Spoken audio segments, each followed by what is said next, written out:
Hi friends. तो इस lecture में हम लोग toilets and Taylor's and Laurent series का पहला क्वेश्चन कर रहे होंगे। ठीक है, तो जो हमारा पहला क्वेश्चन है वो है F of Z equal to 1/z-1 और अपॉन z-2। ठीक है, इन द रीजन। ठीक है, इस क्वेश्चन को करने से पहले ही मैं कह रहा हूँ, पार्शियल फ्रैक्शन मेथड नहीं आता है तो एक बार रिवाइज करके आओ। ठीक है, लैप्लास ट्रांसफॉर्म में भी मैंने कराया है और लैप्लास ट्रांसफॉर्म में पार्शियल फ्रैक्शन वाला पार्ट है। ठीक है, तो लैप्लास ट्रांसफॉर्म से जाके एक बार रिवाइज कर लो, क्योंकि इस लेक्चर में वैसे ही अलग अलग 3 केसेस हैं। मैं आप लोगों को पार्शियल फ्रैक्शन सिखाने नहीं बैठ सकता। ठीक है, तो आपको ये चीज़ तो आनी चाहिए कि पार्शियल फ्रैक्शन कैसे करते हैं। ठीक है, और एक छोटा सा आइडिया मैंने दे दिया था कि a/b वाला करके करते हैं, और वो आप लोगों ने ज़रूर देखा होगा कहीं ना कहीं। तो आप लोग उसको जाके पहले रिवाइज कर लो, फिर इस वीडियो को देखो। मेरा ये सजेशन रहेगा। ठीक है, तो देखो, अब ये जीरो पहला जो केस है वो जीरो से मॉड जो है ये इसके अंडर है, और दूसरा जो केस है 1 मॉड अंडर 2 इसके बीच में है, और एक जो हमारा मॉड जेड का वैल्यू वो 2 से ज़्यादा होना चाहिए। एक 1 और 2 के बीच में होना चाहिए, एक 0 और 1 के बीच में होना चाहिए, और फिर जो लास्ट केस है वो 2 से ज़्यादा होना चाहिए। ठीक है, तो ये सारे केस के लिए हमको बताना है कि कौन सा टेलर है, कौन सा लॉरेंट सीरीज है। ठीक है, तो ठीक है, फिर इसको सॉल्व करते हैं हम लोग। तो given f of z equal to 1/z-1 z-2। ठीक है, ये हो गया मेरा। और इसके बाद हम लोग पार्शियल फ्रैक्शन इसमें लगाने के बाद मेरा ऊपर में जो a होगा उसका वैल्यू -1 आएगा, और z-1 और फिर +1/z+2। ठीक है, ये हो गया।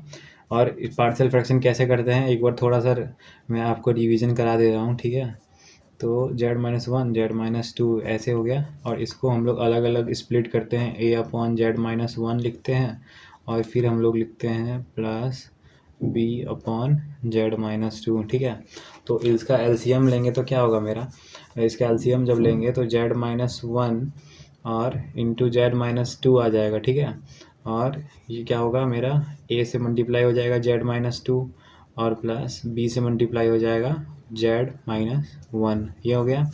और ये यहाँ पे क्या था, अपॉन में z-1 इंटू z-2 था, तो ये और ये कट हो गया। ठीक है, कट होने के बाद 1 इक्वल टू a/z-2 और फिर प्लस b z-1 आएगा। ठीक है, तो हम लोग जब यहाँ पे z को 1 डालेंगे तो हमको a का वैल्यू मिल जाएगा, और z को 2 डालेंगे तो हमको b का वैल्यू मिल जाएगा। तो a का वैल्यू आया -1 और b का वैल्यू आया 1, तो इसमें -1 डाल दिए और b का 1 डाल दिए, और ये इस फॉर्म में कन्वर्ट हो गया। ठीक है, तो एक छोटा सा मैंने फिर भी रिकैप दे दिया है, लेकिन तब भी अगर नहीं आता है तो एक बार जाके कर लो अच्छे से। ठीक है, अब हम बात कर रहे हैं हमारा फर्स्ट पार्ट। ठीक है, फर्स्ट केस की। फर्स्ट केस क्या कह रहा है, मेरा जो मॉड जेड है वो 0 से 1 के बीच में होना चाहिए। ठीक है, तो पहले तो हम लोग F of Z equal to 1/z-2 note कर लिया, और इसको माइनस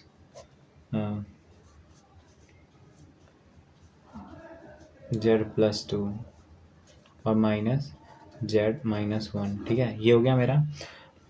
अब हम लोग देखेंगे आगे कि इसको कैसे फर्दर हम लोग आगे बढ़ते हैं। ठीक है, तो ये लिख दिया मैंने।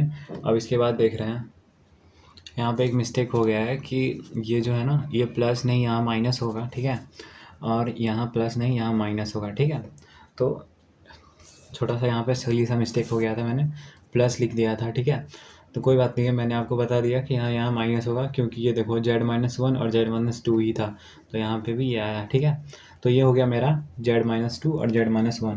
तो इसमें एक कॉन्सेप्ट होता है जो इसमें हम लोगों को सॉल्व करना होता है। ठीक है, कि अगर मैं 0 से 1 के बीच का कोई भी एक पॉइंट ले लेता हूँ। ठीक है, मान लो कि मैंने 0.5 ले लिया। ठीक है, तो 0.5 लिया तो इसके बीच का कोई सा भी नंबर, मैंने बस एक एग्जांपल ले लिया कि 0.5। ठीक है, तो जब हम लोग z को 0.5 पुट करेंगे, ठीक है, तो अगर मेरा वैल्यू निगेटिव आ रहा होगा, ठीक है, इसमें z को 0 पॉइंट पुट करो, अगर मेरा वैल्यू निगेटिव आ रहा होगा तो हम लोग -2 को कॉमन लेंगे। ठीक है, और इसमें अगर मेरा वैल्यू निगेटिव आ रहा होगा, z को 0 पॉइंट इसके बीच के किसी भी वैल्यू को, लेकिन बस एग्जांपल के 0.5 लिया मैंने, तो यहाँ पे 0.5 पुट करो। अगर वैल्यू निगेटिव दे तो जो -2 है इस केस में -2 को कॉमन लेंगे और इसमें -1 को बाहर कॉमन लेंगे, ठीक है। ये फंडा एकदम रट जाना चाहिए दिमाग में कि डिनोमिनेटर में कुछ है और हम लोग ने जेड का वैल्यू कुछ सब्सिट्यूट किया। अगर वैल्यू निगेटिव आया तो हम लोग -2 को कॉमन लेंगे और वैल्यू निगेटिव आया तो हम लोग -1 को कॉमन लेंगे, ठीक है। पॉजिटिव वाले के लिए आगे बात कर रहे होंगे, अभी निगेटिव वाला समझ में आ गया, ठीक है। तो अब -2 को कॉमन लेते हैं तो -2 बाहर आ गया मेरा और ये हो गया मेरा 1 - Z/2। सही है। -2 को अंदर भेज के देखो सही है कि गलत है। तो -2 अंदर भेजा तो ये -2 हो गया और ये +2 से 2 कट गया तो +z।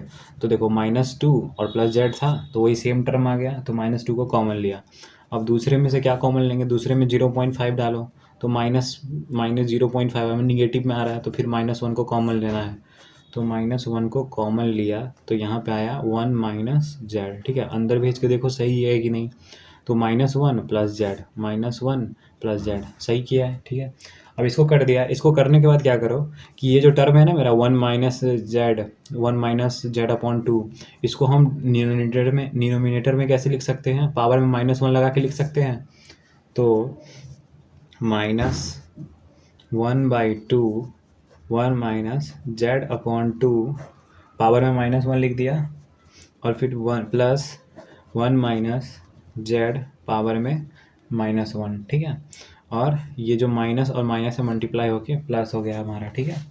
अब हमको ये बताओ कि मैंने अभी तुम लोगों को एक फार्मूला बताया था लास्ट लेक्चर में कि 1 - d अगर हो उसके पावर में -1 हो। लास्ट लेक्चर के लास्ट में मैंने ये फार्मूला बता के लेक्चर को एंड करा था, ठीक है। तो 1 - d के पावर -1, ठीक है, इक्वल टू मेरा अगर 1 + d, ये इक्वल टू आएगा 1 + d + d² + d³। ये हमारा एक्सपेंशन का फार्मूला है जो हम लोग कई बार पढ़ चुके हैं।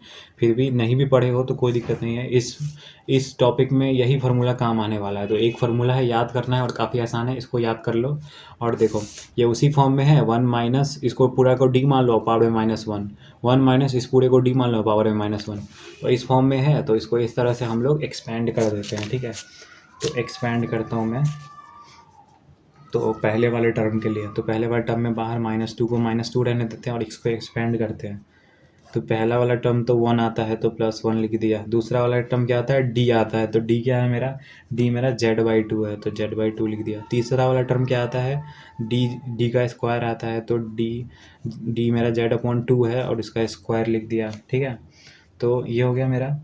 अब फिर प्लस तीसरा टर्म d³ आता है तो z³/2³ लिख दिया और ये प्लस डैश डैश डैश ऐसे करके चला गया। फिर दूसरे टर्म के लिए लिखेंगे अब, ठीक है। तो दूसरे टर्म के लिए क्या आएगा मेरा, देखो तो दूसरा टर्म क्या है मेरा, 1 - z के पावर -1। दूसरा टर्म तो बहुत आसान है तो इसको मैं 1 लिखूँगा पहला टर्म, दूसरा टर्म d का स्क्वायर, d का मतलब सिर्फ d और फिर उसके बाद d का स्क्वायर, फिर उसके बाद d का क्यूब और फिर प्लस डैश डैश डैश, ठीक है।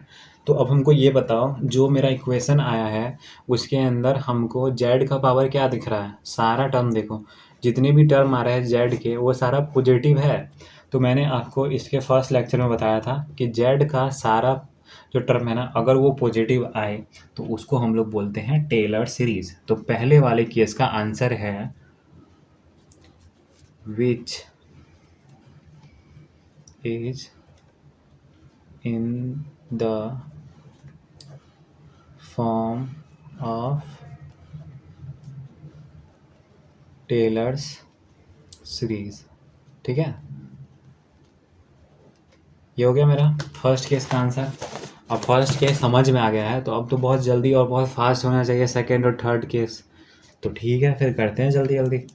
तो सेकंड पॉइंट होगा मेरा सेकंड केस का, ठीक है। तो सेकंड केस है मेरा 1 mod z/2, ठीक है। तो z का जो है mod z का वैल्यू ये 1 और 2 के बीच में होना चाहिए, ठीक है। इसी के बीच में होगा, इसके 1 से कम नहीं होना चाहिए और 2 से ज़्यादा नहीं होने चाहिए, ठीक है। 1 और 2 के बीच में होना चाहिए। तो अब देखते हैं।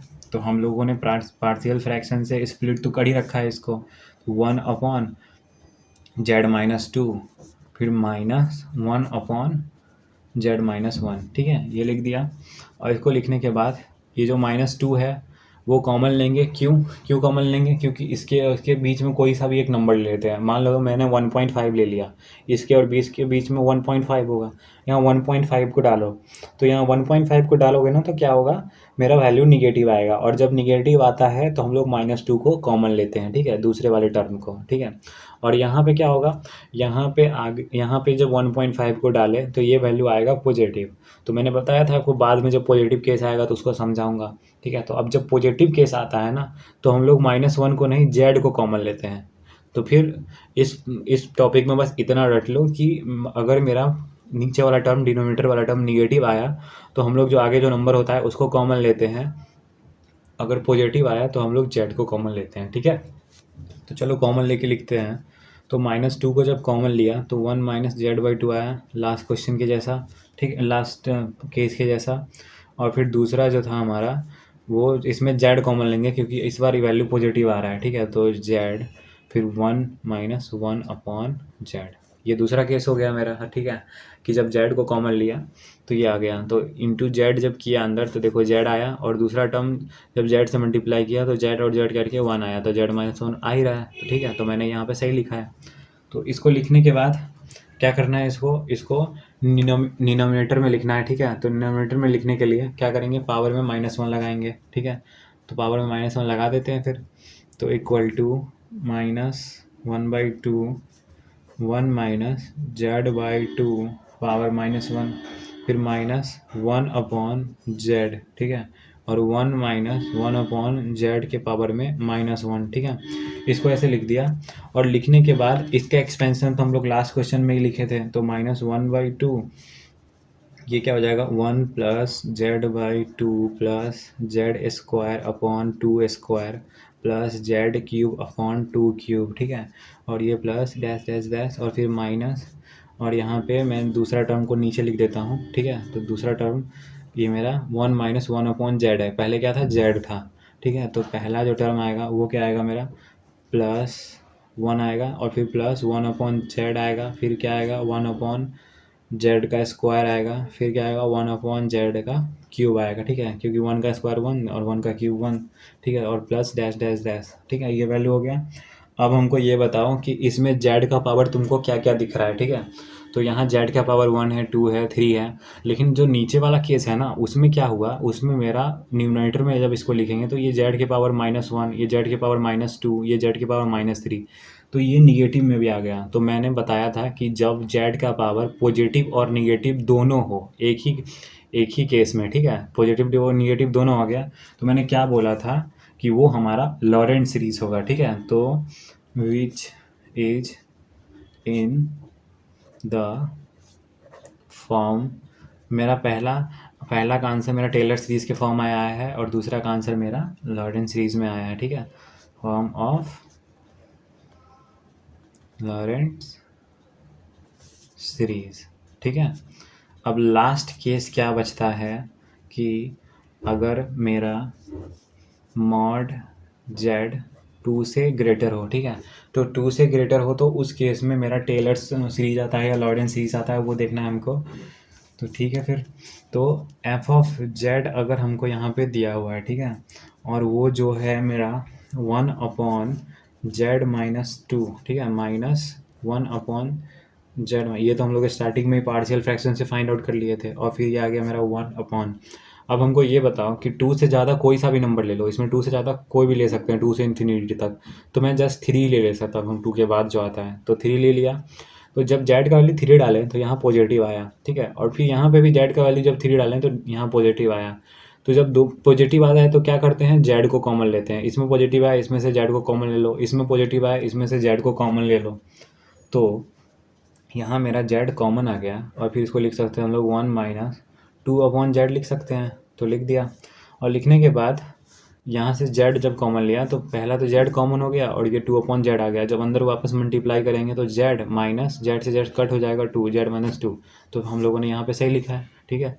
और फिर बीच में क्या है मेरा माइनस है, ठीक है, और फिर दूसरे टर्म में से z कॉमन लो, तो z कॉमन लिया तो यहाँ पे क्या आ जाएगा 1 आ जाएगा, और इसमें क्या आ जाएगा -1/z, ठीक है।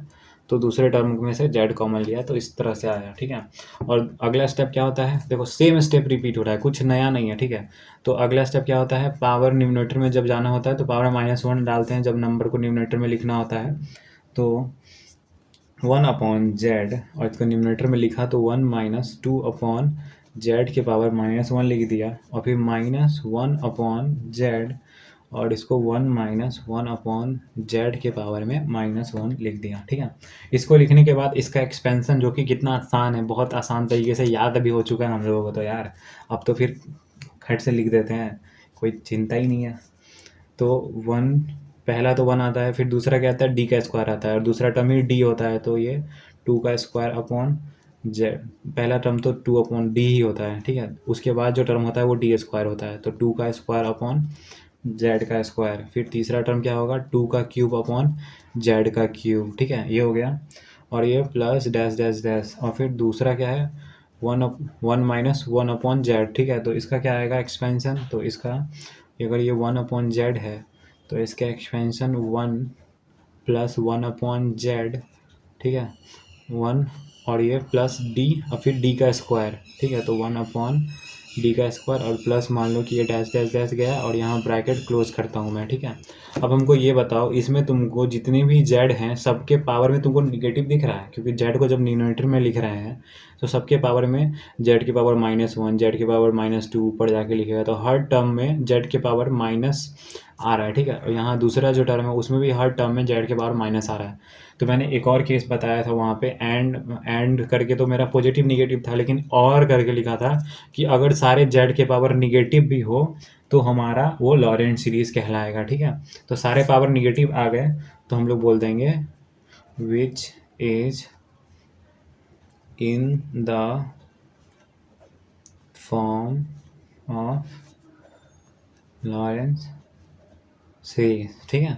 तो ये मेरा तीनों का आंसर, तीनों केस का आंसर हो गया। तो आई होप कि आपको जो भी मैंने समझाया वो समझ में आया होगा, ठीक है।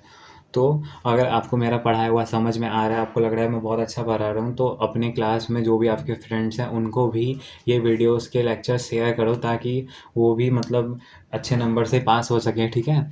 तो उनको भी आप सजेस्ट करो मेरे चैनल को, ठीक है। और लाइक शेयर सब्सक्राइब तो ज़रूर करके रखना, ठीक है। तो आज के लिए इतना ही, थैंक यू।